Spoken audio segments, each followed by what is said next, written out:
on voit bien qu'au-delà de la passion, et peut-être malgré la passion que suscite ce sujet, avec des passions souvent négatives, on a quand même besoin, au-delà de juger de vos compétences et de la pertinence du plan d'action qui est dévolu ou qui est confié à l'OFII, d'avoir un débat stratégique, intelligent, si possible, sur l'enjeu migratoire et les enjeux liés à l'immigration en général.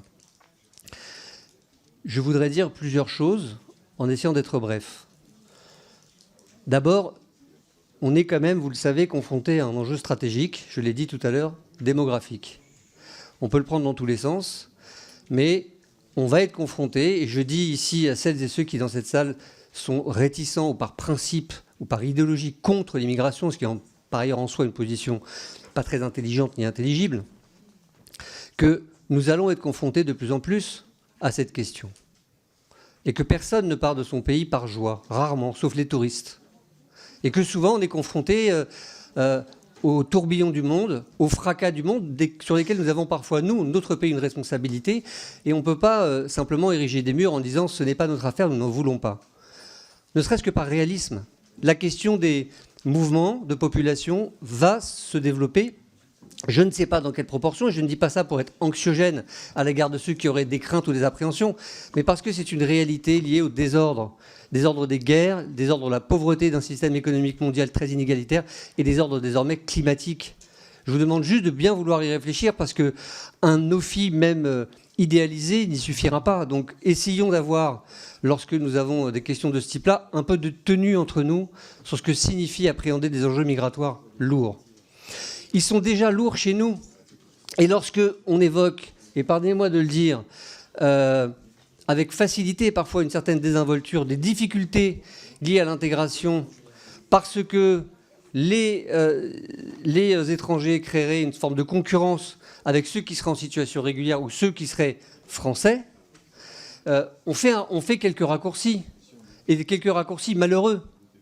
Parce qu'on peut tout à fait aussi imaginer, comme l'a fait l'Espagne ou comme la France l'a fait en 1981, que lorsque nous avons des personnes en situation irrégulière, dont il ne vous sera pas facile de vous débarrasser, entre guillemets, mais que vous les régularisez, que vous les mettez en situation de sécurité professionnelle, vous faites monter globalement le niveau de protection générale et de sécurité générale. Parce que vous leur offrez la possibilité à ces femmes et ces hommes de s'intégrer dans un parcours d'intégration. Et donc de participer eux-mêmes à la construction du pays. Et ce n'est pas une hypothèse. L'histoire a montré combien les immigrés, les étrangers ont contribué au redressement économique de notre pays après des guerres, après des crises économiques graves et lourdes. Et je rappelle que, y compris pour notre modèle social qui est en jeu, nous avons besoin de personnes qui viennent contribuer à enrichir ce modèle social. Ne serait-ce que pour financer notre système de protection sociale. Et vous avez vu que la population active, même si elle va croître très légèrement d'ici 2050, elle va décroître ensuite d'ici 2070. Donc on a besoin aussi de se poser ces questions stratégiques lourdes. Et donc oui, la question de la régularisation des personnes en situation régulière, à mon avis, doit se poser. Et on peut prendre toutes les postures idéologiques ou dogmatiques que l'on veut. Il n'empêche que d'autres pays qui sont tout à fait comparables, y compris, permettez-moi de le dire, monsieur le directeur général, d'un point de vue culturel, c'est-à-dire des pays européens, ont pris leurs responsabilités en assumant ce parti pris de la régularisation. Et oui, en effet, par le travail. Oui, en effet. Je voudrais faire une remarque sur les langues. J'ai ici, en 2014, commis un rapport qui a été adopté à l'unanimité sur la langue française. Donc, je suis très convaincu de l'importance des langues et de la langue française. Évidemment. C'est un nom commun qui vaut partout, qui vaut dans le monde du travail, dans la société, dans les lieux de culte aussi. Mais il y a parfois quelques méconnaissances en la matière, si je peux me permettre. Savez-vous qu'au-delà de la langue française, qui est la langue de la République, il y a ce qu'on appelle des langues de France. Et ces langues de France ne sont pas que les langues régionales. Vous allez voir le lien avec l'immigration ensuite. Je vais vous en citer quelques-unes qui sont des langues de France. Officiellement langue de France. Officiellement. Il y en a 75. La dernière en date, c'est la langue des signes. Je crois que vous ne le saviez pas.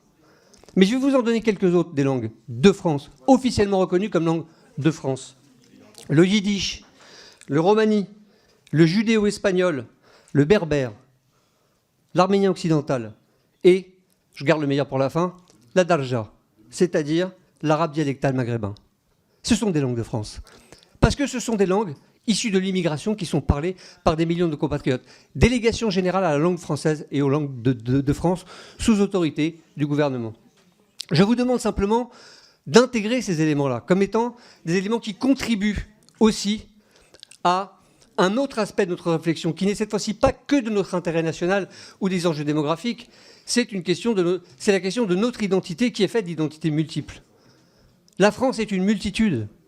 Et je veux bien mettre la multitude au singulier, puisque le nom lui-même évoque la diversité de notre pays et de notre culture, qui se fabrique sans doute par des sédiments, par des croisements. C'est la République métissée, c'est la société mélangée, que ça plaise ou non.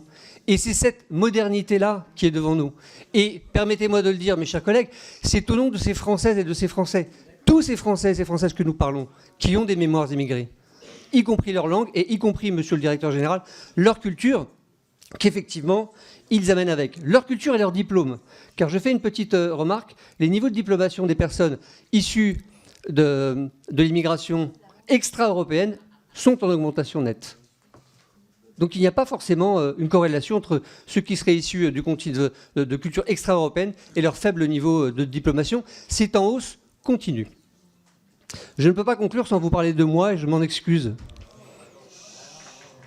Mais moi je suis né en Iran, je suis né étranger. Je suis un immigré, mes chers collègues. Non mais je voudrais vous le dire, mais vous pouvez réagir comme vous le faites. Monsieur le rapporteur, allez-y. Mesdames et messieurs du Rassemblement national. Mais il se trouve que je crois savoir un peu de quoi je parle. Non seulement en parlant des électrices et des électeurs qui m'ont et qui vous ont fait confiance, que je ne distingue pas entre eux personnellement, mais dans mon parcours. Et permettez-moi de dire que quand j'entends décréter a priori des incompatibilités culturelles, j'en suis très ému. Personnellement. Je vous le dis. Personnellement. La France, notre nation, est faite de ces mélanges, est faite de ces apports, est faite de ces enrichissements, venus du monde entier. La France n'a pas inventé seule la poésie. La France n'a pas inventé seule les mathématiques. La France n'a pas inventé seule les sciences. Loin de là, bien des nations, bien des civilisations y ont existé. Et je me permets de vous dire qu'aujourd'hui en 2024, puisque nous parlons des enjeux migratoires contemporains, aujourd'hui encore en 2024, oui, toutes les personnes qui viennent en France, je ne parle pas de mauvaises intentions, des mal intentionnés qu'il faut contrôler, etc. Je ne parle pas non plus des touristes, mais toutes les personnes qui désirent venir en France le font par un souci, monsieur le directeur général, d'égalité entre les femmes et les hommes. Les Afghanes et les Afghans qui veulent venir, c'est par souci d'égalité. C'est pas antagoniste avec la culture française. C'est pareil pour les Iraniennes et les Iraniens. C'est pareil pour les Syriennes et les Syriens. C'est pareil pour les Ukrainiennes et les Ukrainiens. C'est pareil partout. On cherche l'égalité. C'est aussi ça la France. Merci.